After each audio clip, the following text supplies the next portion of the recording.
Hello, my fellow geeks. Welcome to a very vital edition of the Indian AvGeek. My name is Vishal Mehra. Today, we shift our runway focus from trivia and tail numbers to truth and transparency, diving deep into the preliminary report of the AI171 crash, one of the most haunting chapters in recent Indian aviation history. As regular listeners would know, we were not supposed to be broadcasting today, but the unfair narratives and mudslinging, all too prevalent on social media and media in general since the report came out yesterday, was too much to take. And for the first time in our history, we aren't flying solo. Joining this special panel are three aviation stalwarts who bring depth, clarity, and an unwavering commitment to safety. Sanjay Lazar, industry veteran for over 37 years in various operational and leadership roles at Air India. Devesh Agarwal, aviation journalist and publisher of Bangalore Aviation with a sharp lens on accountability. And Captain Kishore Chinta, decorated Air Force pilot who now flies commercial. Besides being a pilot, he has been a head of operations, chief of flight safety. Expect hard truths, heartfelt reflections, and hopeful takeaways for the future of flying in India. Thank you, gentlemen, for being here at such a short notice. Let's start with you, Sanjay. What's your initial thought about the prelim report so far? Thanks, Vishal, and good to see Kishore also, Captain Kishore on this. I've been on a number of channels in the last 24 hours and wrote this on Twitter as well and other social media. This report that dropped in the dead of the night, when all of the world was waiting for it, was number one, a very dubious one. And as the hours have passed and the more I've read it, it's looking more and more, cranky, so to say. It's raised far more questions than it's answered, and lots of big gaps in this report have led to unnecessary speculation. And I'm not going to even dignify this rumor that the Western world has put out, or the Western experts, pilots, and stuff like that, of a German wings kind of situation. But let's get it very clear here that, what our two pilots did on that flight 171 was nothing short of bravery and valiant effort to save the lives of all the passengers on that flight. This report is a sham because the first and foremost, and I think Captain Kishore has also raised this elsewhere, there are no pilots on that panel. There's no 787 rated pilot, first of all. You've got a group of babus and stuff like that. I mean, what the heck? Number two is that why is the CVR not released? That should have been the basic stuff in this report. The readout of the CVR. In fact, I'm just going back 40 years here because my family died in the Kanishka. Let me tell you, in the first 25 days, Justice Kirpal had already released the CVR before a preliminary report. I'm going back 40 years, not now, okay? So this should have been the basic stuff, what transpired in the cockpit. And, there are big gaps, 10 seconds, 1 second, nobody's explaining. The third thing is, why give a clean chit to the NTSB and the Boeing and GE when you're still, looking into the matter? I find so many loopholes in this, so many erroneous, I'd say, issues that have come up that hard for me to believe. And I think we were gamed. India was gamed by big corporations in the West, in the United States. And they're going to try and pin it onto two defenseless pilots who were, in my view, heroes in that cockpit on that day. Captain Kishore, I want to come to you. How does the sequence of EAFR data, particularly the fuel control switch movements, frame our understanding of the accident timeline, according to you? The EAFR basically records a ton of parameters, but it can't record physical switch movement. It is basically a sensor. The switch movement will give an electrical signal, which will be recorded on the DFDR as on or off. So there is no way you can interpret from the DFDR data whether physically the switch moved or not. Of course, we can always paraphrase and say that the only way it can happen is if the switch is moved. But these are switches. They could be failure in the logic of the switch, which could give that signal that the switch was moved. That is why they very specifically use a term transition, because that's what you can see on the flight data recorder, that engine one fuel cutoff and the fuel shutoff valve closing or opening is recorded on the flight data recorder. So they've released very limited amount of data in terms of the timestamp. I really wish if it was paraphrased with more inputs in a tabular way, where you have the CVR recording also. Let us say at XYZ time, the fuel cutoff switch transitioned from on to cutoff. What were the CVR recordings? It would generate some kind of ECAM warning, EICAS warning on the PFD, and the master caution or master warning would go off. So all these would be correlating, the FDR data through the CVR. So had the timestamp been along with the transcript, it would have been easier. And that is the way the ICAO Annexure 13 and the DOC 9756, which is the Manual of Aircraft Accident Investigation, clearly states that all the facts and figures which are available on date within the first 30 days have to be presented as part of the preliminary report without any cause or judgment or deliberations to the report. Unfortunately, this report falls short on those requirements, where only limited amount of aspects have been released. Even the interaction between the pilots is only just in the passing as one particular sentence. So, what happened before that, what happened after that, is not mentioned. So, interpretations can be many. While it is not directly pointing a finger at the crew, but it leaves a lot to imagination, which is what has been happening over the last 36 hours, which has led to a lot of furore over the aviation community. Right. I want to stick to the CVR transcripts that we were just discussing. It captures that exchange, questioning who cut off the engines, right? And all of us have discussed that, in unlimited ways since yesterday. What I want to understand from a human point of view, what human factor considerations come into play when pilots face unexpected system behavior at such low altitude? See, there is nothing in the flight crew training manual which caters for a dual engine failure at the stage of flight as it happened in Air India 171. And for a single engine failure, the memory items start only at 400 feet. So even if we, guessed estimate that the pilots physically moved those switches, they've actually gone ahead to what they would have done at 400 feet in that limited amount of time. The only memory item action is to recycle those switches from on to cut off and back to on, which is probably what they did. What we do not know from the report is the pilots' interactions before they actually took that action. We do not know who asked that question, who answered that question.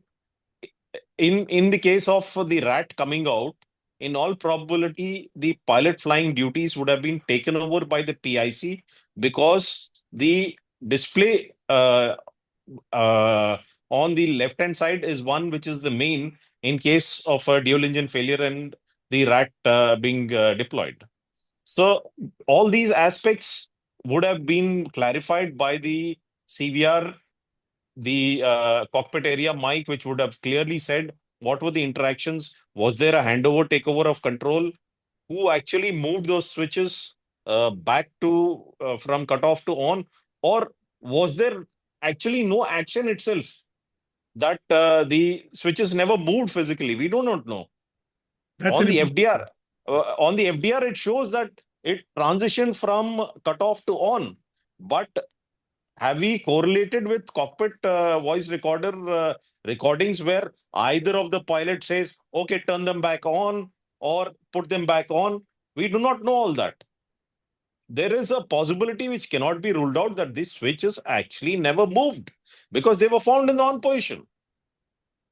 So these are aspects which probably will be deeply dwelled into as the investigation progresses, and should be, because the switches were eventually found as part of the wreckage in the on position, and the FDR corroborates that they transition from cutoff back to on 10 seconds after the event of whether it was commanded or uncommanded, we do not know at the current stage. Whether the first event was commanded or the second event was commanded, we do not know. It could be uncommanded also, like it happened in the ANA dual engine shutdown, where a FADEC fault caused the thrust lever angle to be misinterpreted, and the FADEC shut down both the engines. These are aspects which have happened and should and would be dwelled upon, is what I feel as far as the AAIB further course of action would be. Sanjay, what could be the reason for holding back all this important data from CVR and Well, FDR? before I just answer that, I just want to ask Captain Kishore one important point. He mentioned, the DFDR would record um, technically the moving from run to cutoff. Uh, Correct me if I'm wrong. I thought that the DFDR will record the fuel valves shutting off and not the actual physical movement. Am I right? No, it will also record the fuel shutoff, fuel control switch uh, position also. Okay. In terms of on or off, there is a specific recording, fuel control switch to on or cut off. I wanted to just check So, that. so that is a parameter which is definitely recorded. Okay, but now coming back to the the CVR that you raised, Vishal, and I find it really strange that number one, even in the statement that the preliminary report refers to, why did he cut off? No, I did not do so. There is no timing given. There is no correlation of the timing with relation to the takeoff or 080 8 45 50 42. Nothing. The timing has not been given, number one. The coming on of the rat, now in the report it shows the rat actually deploying at around 60 65. If you when you're looking at it, just as the aircraft is climbing, and then in the readouts, timing readouts, it shows that the rat started powering much later. Now I don't know how they've correlated this. You're very right, this should have been in a tabular form with the timings on one side, with the CVR recordings on the other side. There's also the gap of 10 seconds which nobody accounts for, and I think the AAIB has failed us. We don't know, and I'm only surmising here. There could have been a desperate attempt to recover the aircraft. There could have been a huge exchange, verbal exchange between them over this. There could have been confusion in the cockpit, or we don't know what happened. What we know is it took 10 seconds for them to recycle and to come back and then start trying to recover the aircraft. So we don't know what happened. Now, is the AAIB concealing more than it revealed? Is there something in that CVR that they do not want us to hear at this stage? That's my question. Is there something that the NTSB and the AAIB knew? And I tweeted this yesterday, and I have not got. I asked a lot of other people, got no responses. That why is that grim silence? And it's such a stupid report in that sense, because without the video doesn't have timestamp. Now, considering that this is such a major accident, and we've had such and they've got from the airport, there should have been a timestamp on the video, with the takeoff. And then you correlate that with the entire CVR, the DFDR, and the readings. And I find that really, really strange. Right.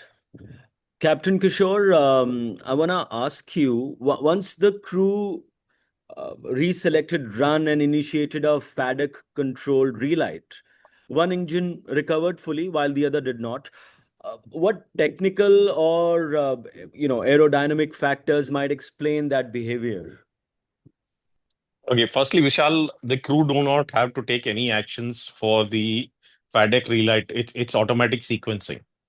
Okay, that is what the FADEC is designed for. That once the engines start winding down, the FADEC will automatically start the ignition cycle, auto ignition. You know, all that the crew might have done, I again say might have done, is recycle that, because that's the only memory item which you need to do is recycle that fuel cutoff switch to cut off and back to on. You're basically trying to say, okay, while it was on, something went wrong. Let's go ahead and recycle it and put it back. It's like turning off the iPhone and putting it back on. It's only basically restarting the start cycle.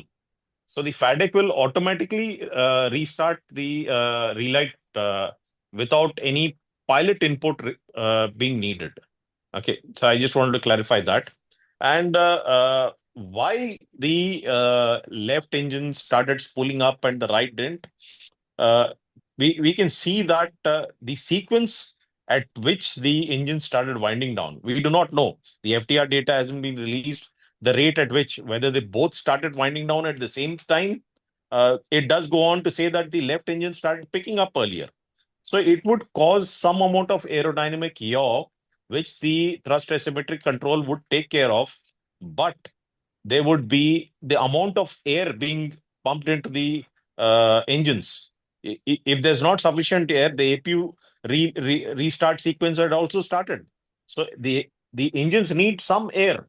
So on the ground, the APU is providing bleed air to start the engines.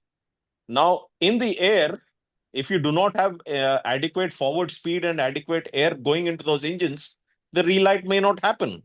So the why the right engine did not spool up, all those factors, whether it had enough air going into all those aspects, will be based on further deep analysis of the FTR data, and only then we would come to know why, what, and how.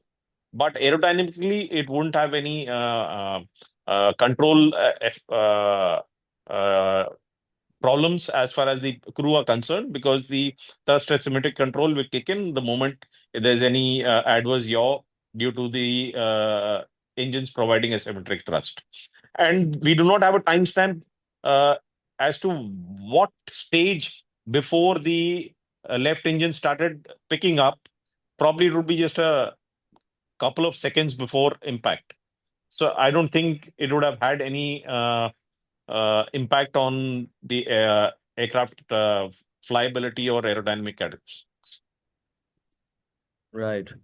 Sanjay, given this unfortunate accident, do you anticipate changes in cockpit switch locking designs or procedural callouts during pre-flight walkarounds?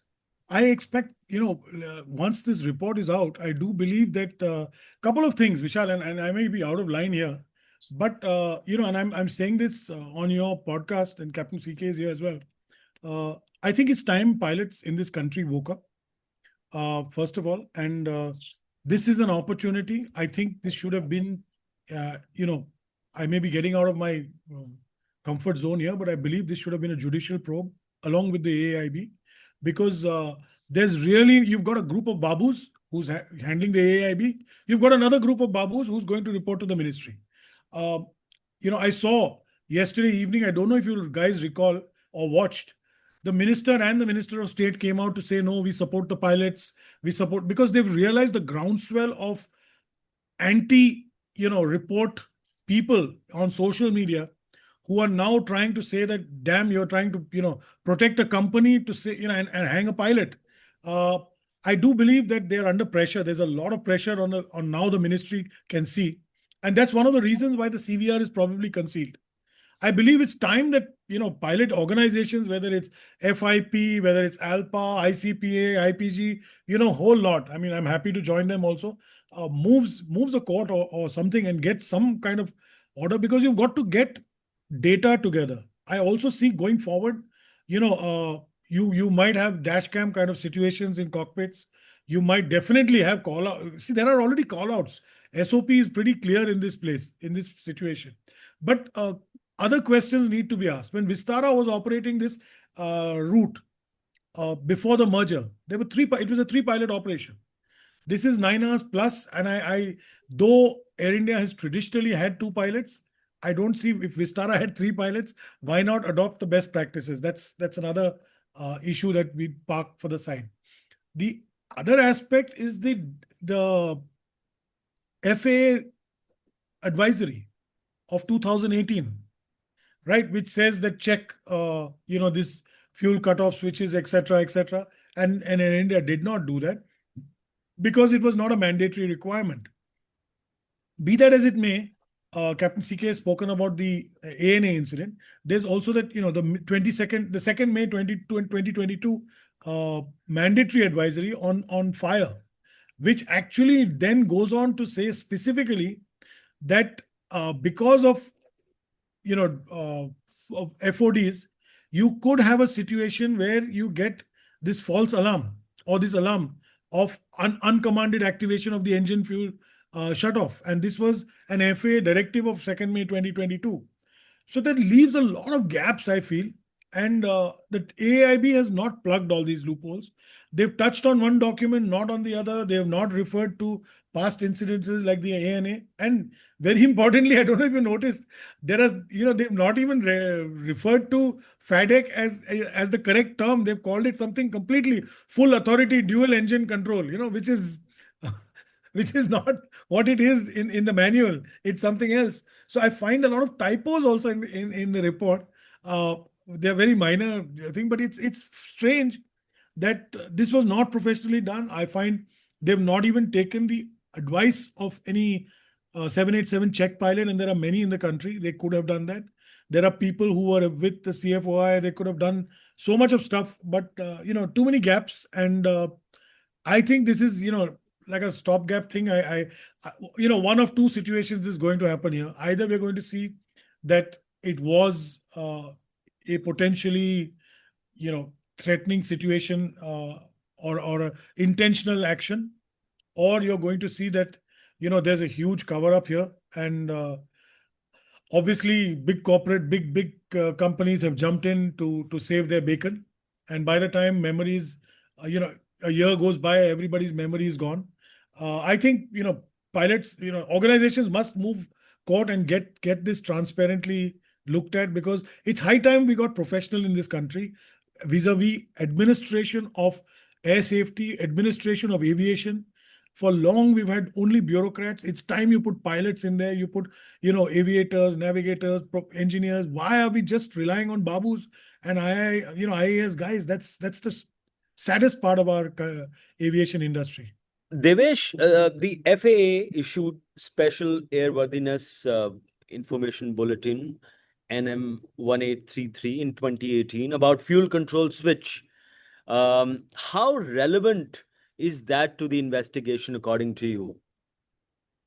Vishal, this one I am not, because if you see carefully, if you read that SAIB, it affects virtually every Boeing aircraft: 717, 737, 747, 757, 767, 777, and 787. And as you know, the 747 has stopped production, 717 has stopped production, 757 has stopped production, 767 has stopped production. So these are switches made by Honeywell, various models. And it was based on a complaint by 737 pilots that they said that this is advised. It is not a mandatory circular, it's purely an advisory circular. And that brings me to another point, which is, isn't it surprising that AAIB has not included a GE safety bulletin from 2020? I have that bulletin in front of me right now. It's GNX1B Service Bulletin 730097 R01, issued in 2020, revised in 2021. I think that time the airline, of course, was under the Government of India control. Right. I think if I recall, this should be more than a year before the Tatas took it over. The Tatas, I think, took it over somewhere in January 22. And the bulletin, if I remember, was issued on 17th of December 2020 and then revised sometime in very early January 2021. And if you see on page 2 of that report, it essentially GE turns around and tells all operators that if you don't change the NM4 switch, which is on the engine and fuel control panel, the PCB of the electronic engine control, then kind of GE will not be responsible, I guess, for the performance of the machine. I'm paraphrasing the report. I'm very sure in your show notes you can put a link to the service bulletin for your listeners to read it in detail. So it is a bit surprising to me that this was so specifically concerning the engine and it has not been included. I'm just hoping it was an oversight and that this oversight will get corrected very soon. But yeah, this is something that the AAIB should, I think, take a very close look at whether the changes were carried out on the engines by Air India at that time. I remember reading some bits of the report, and it said each MCB can only undergo MN4 replacement 3 times. Yes, correct. Beyond that, the MCB must be replaced entirely. Yeah, the PCB, complete PCB, because the solder joint will not be able to hold on to the IC sufficiently enough with enough strength to handle it. So the maximum number of replacements allowed are 3 of the IC, the NM4 IC, and after that the PCB must be changed. Hmm. And it's specifically, yeah. if you read carefully, the service bulletin was issued after a particular 787 experienced what is called an LOTC, loss of throttle control or thrust control, something like that. Right. I'm sorry, I'm forgetting the exact Eerily terminology. eerily similar to what we witnessed with 171. Exactly. That is the reason I said I was very surprised that this particular report was missed out, and instead the FAA FAA directive was this instruction. directive, which is just an advisory circular. So I'm sorry, LOTC, just clarified, is loss of thrust control. Right. So, okay, help us understand what's the difference between a mandatory and an advisory safety bulletin, Devesh? So an advisory safety bulletin is exactly that it advises operators of a particular aircraft type or a particular engine or whatever, wherever the target bulletin is. I mean, to what the bulletin covers in terms of the equipment or the process or whatever. It is purely an advisory thing. It is for the airline or the particular maintenance shop or whatever to take it under advisement and take action on it or not take action on it. And the very fact that it is advisory in nature, it tends to give send a signal to people that this is something you can be aware of, but it is not serious enough to merit any committed action. Whereas a mandatory bulletin is that you have to take this action, and again that comes in the form of an AD, which is an airworthiness directive.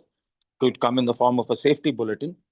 It can also come in the form of an EAD, which is an emergency airworthiness directive, which, let's suppose, using this accident as a hypothetical, that they found something very wrong.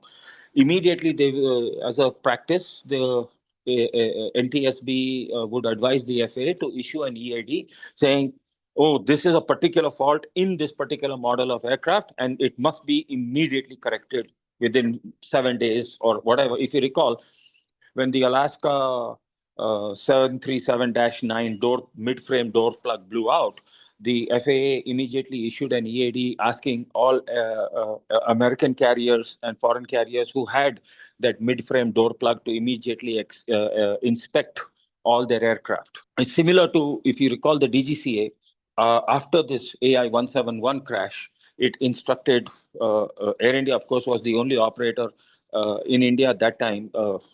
Indigo had leased wet lease their aircraft from Norse. So, they instructed Air India to inspect all their 787s. So that is something like a mandatory circular. Got And it. it can be time bound by a very long time, or it can be time bound by a very short time. But that action has to be taken. Captain Kishore, I want to come back to you, uh, so once the RAT deploys, right, crews have limited hydraulic and electrical power. In your view, how would the crew, how would they prioritize actions between transmitting Mayday, securing fuel, and electrical configurations, and or flying the profile? See, pilots are trained and ingrained with three things to do on a daily basis. First is aviate, navigate, communicate. So the first thing is to fly the aeroplane. So one person between both the pilots, whoever is the pilot flying, that's the emergency takeoff brief, as we call it. In case of any emergency, after V1, the pilot flying will say, I will continue flying the aeroplane. You will do this, identify, cancel, all those aspects. So there would be a slew of warnings. If the engines actually started pulling down, ECAM warnings, the pilot monitoring would identify those warnings, cancel the master warning and master caution, so that if they're triggering more failures, the reason why we say is identify and cancel is that you identify the failure and cancel those warning lights. So now you can focus on, what are the corrective actions to be taken. And also, if there's a subsequent failure, those master warning and master caution will again chime, to catch your attention that, hey, there's a new ECAM or ECAS warning. So that is the sequence of events in the cockpit. So ideally, at the altitude at which the RAT deployed, you would probably hear the pilot monitoring saying positive rate and the pilot flying calling out gear up.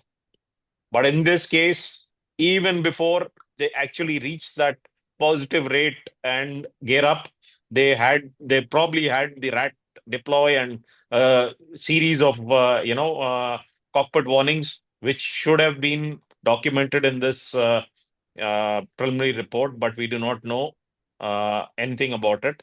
I'm sure it will come out in the final report.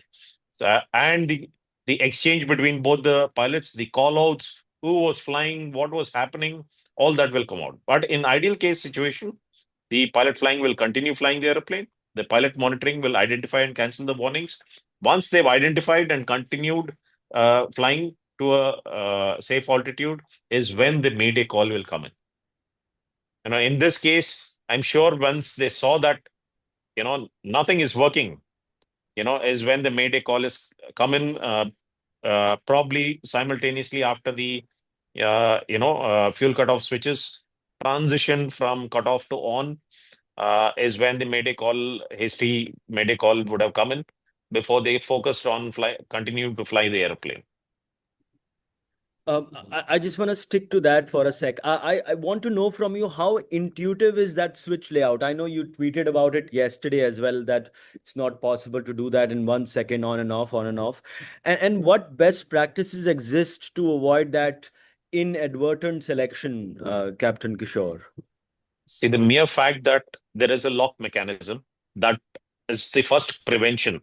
Second is there's a gate on either side that your hand doesn't bump off towards those switches, even inadvertently. So there's a guard rail on either side of those switches. So all these were design factors. Ergonomic part was taken into account, and someone even said maybe they turned off the stab trim switches. That is even absurd because the strap trim switches are guarded by a flap, physical flap, which is red in color. So it is near impossible. So in the modern day aircraft, we're talking about the 787, which is actually pretty modern, but there are no more on-off switches anymore in most of the aircraft and in corporate. It's push down and push up. So it's basically dark and illuminated switches, which are critical have an additional plastic guard on top of it that even if you put your palm all over it, it's not going to turn on. So modern day cockpits do not have any of these toggle switches anymore. It's unheard of in modern day cockpits. It's like everything is digital. You have only touch buttons where you toggle in and toggle out switches. And even on the 787, there are no CBs. I don't know if they have physical CBs. As far as I know, most of the modern day aircraft, all the circuit breakers are digital. You go to your flight management computer, go to the CB panel, and it'll indicate over there CBs in or out, and you just cycle it over there based on your checklist.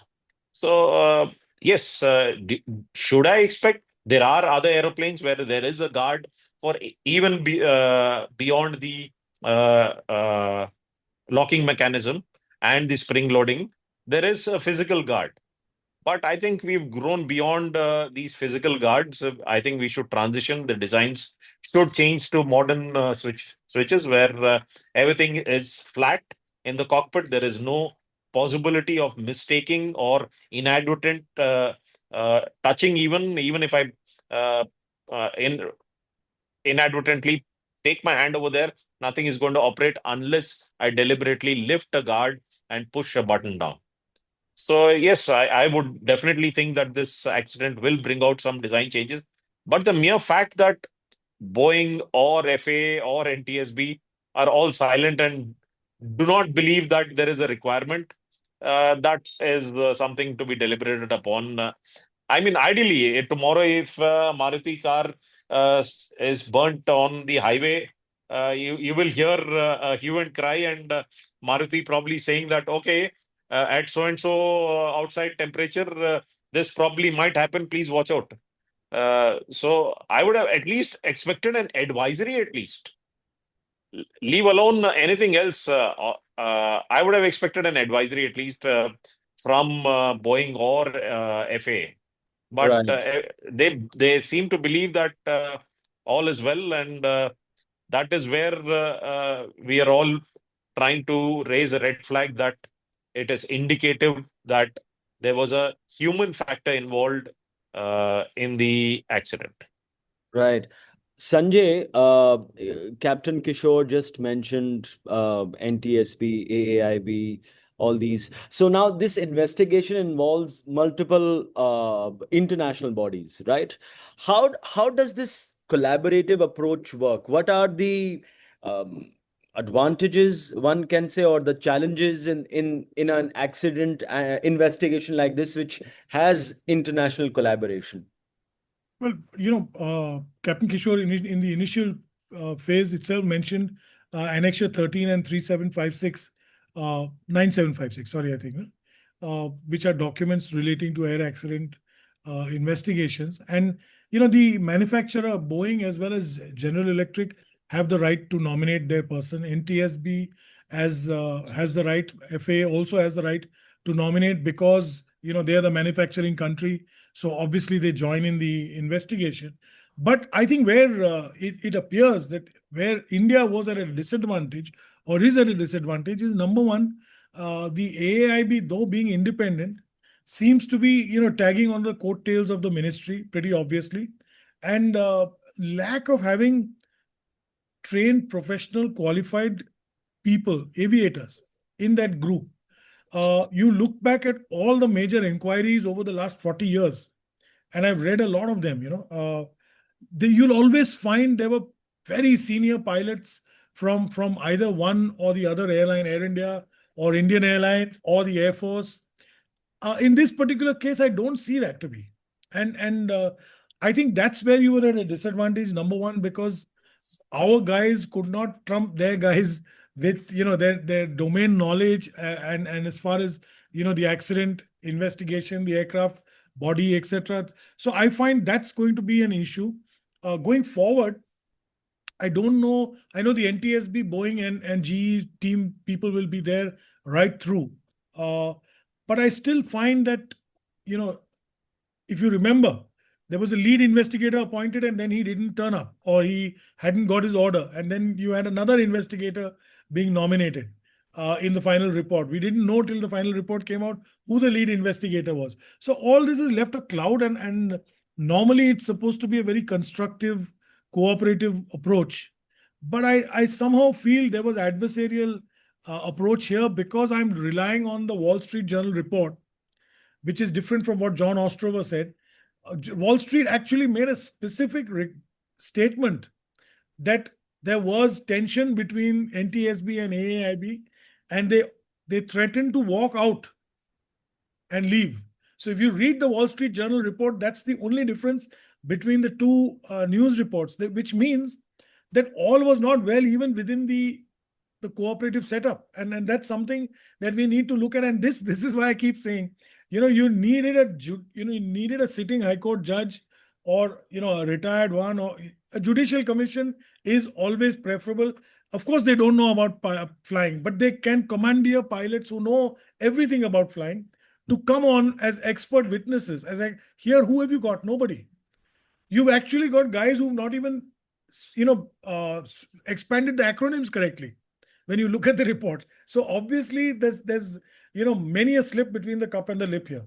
Not very encouraging. I have very low level of confidence at this moment, and which is why you're seeing so much of an outrage from people.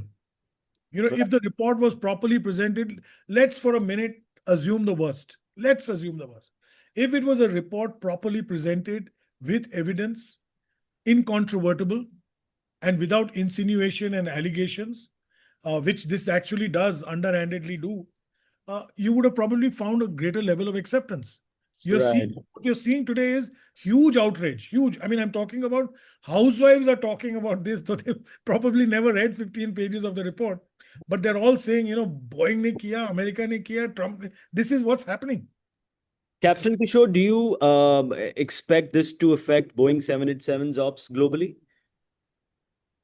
As of now, I don't think with the manufacturer and FAA and NTSB, backing up the story of human factor and nothing technical, I don't see any changes to the operations of 787 globally. Right. But I just hope against all conspiracy theories that it's one of the largest fleets in the world right now, with 1,200 close to 1,200 aeroplanes flying around, and we can just hope that the truth will come out eventually. And just to add to what Sanjay was saying, when the ICAO audit flagged that India doesn't have an independent accident investigation bureau, the AAIB was formed in 2012.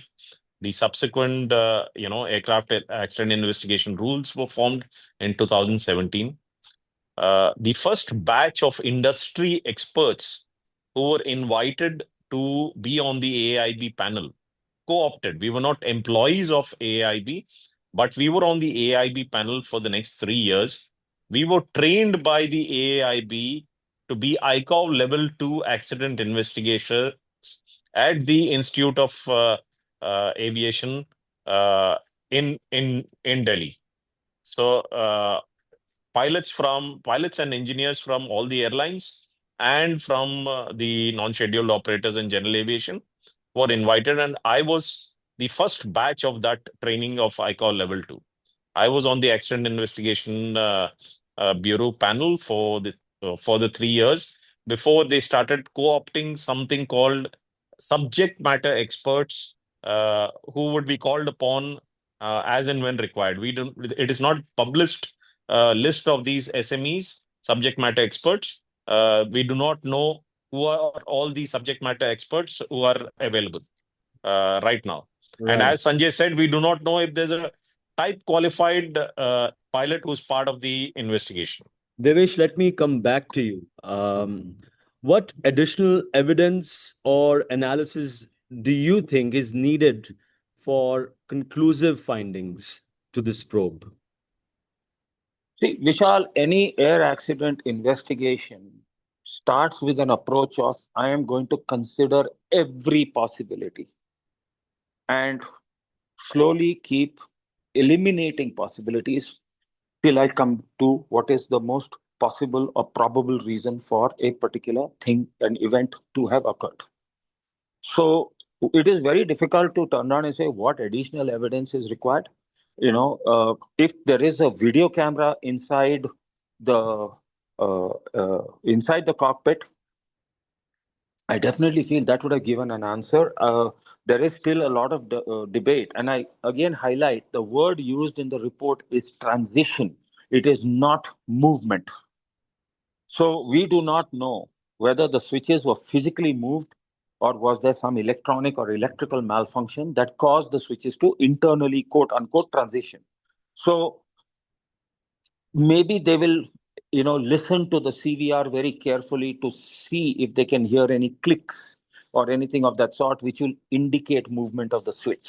They will try to time synchronize it with the flight data recorder and see if they can spot any particular noise coming from the cockpit that can help them also identify what was the actual action taking place inside the cockpit. Definitely they are examining the CVR. I am a little surprised that they did not include more relevant portions of the CVR. They just made one statement that a pilot asked the other pilot. In 30 days, I'm very sure they should have been able to identify which pilot asked the question and which pilot responded that they did not. For what reason they have not released that information, I can't say. Maybe it is a culture of secrecy that has long pervaded within Indian aviation, which may now be they're sort of learning as they're going, because this is an accident where the entire world is watching the country and watching this investigation. So it's also something that it's kind of a learning experience for the AAIB as they're going along with the investigation. Right. Devesh, what do you think is the expected timeline between the preliminary and the final investigation report? When do you think we will see the final investigation report? I would not hazard a guess. It can be 90 days from now. It can be 2 years from now. There have been, if you recall, there have been accident investigation reports which have taken over 3 to 4 years, 5 years to come out. If you see the crash of the 737 in China, China has refused to release that report to the world. So the final investigative report has never been made public. So very unfortunate, I must say, and just very surprising that Boeing is not able to do anything about it, or the world aviation community at large. Vishal, here the thing is that it's the first time there is a 787 hull loss. And as you know, there are almost 1,200 787s flying around the world. So, this. Second, a fuel cutoff switch transitioning within 3 seconds of liftoff. I mean, if you see the photograph in the AAIB report, the aircraft is not even some 70 or 80 feet. That's a 7-story building. It's not even a proper high-rise building. That is all the height is the rat is already deployed. I mean, literally, it means the engines have started rolling back as the aircraft has lifted off the ground, more or less. Nobody has ever even remotely anticipated anything like this happening. It is so baffling. Even today, we are arguing about fuel cutoff switches and things like that. We still don't know. I mean, there's no definitive reason. I didn't expect that a definitive statement would have come in any case in the preliminary report. But this accident is extremely baffling, and it will take some time for people to put the why and the where and the when and the how to the event, what has happened. Captain Kishore, Sanjay, and Devesh, thank you so very much for being here at such a short notice. And all of us can hope that the truth comes out very soon, and everybody deserves that. Thank you. Thank you. Thank you so much, Vishal. Very grateful for you having me on. And of course, sharing stage with eminent personalities like Captain Kishore and Sanjay Lazar, and you, of course. Thanks once again. Many thanks again to Captain Kishore. Sanjay and Devesh for joining me and sharing their perspectives on probably the most important happening in the world of aviation in recent times. As some of you might know, the Indian AvGeek with Kunal Jeswani was supposed to be streamed this morning, but these circumstances have made me push that by a few days. Apologies on that. As usual, don't forget to subscribe and share this episode of the Indian AvGeek with your fellow AvGeeks. Sanjay is at SJ Lazars. Captain Kishore is at CAPT_CK. Devesh is at BLR Aviation. And I am at Vishal1 Mehra on X. Always happy to have your feedback. With that, keep your tray tables up, your seatbelts fastened. I wish you well and safe flying, my friends.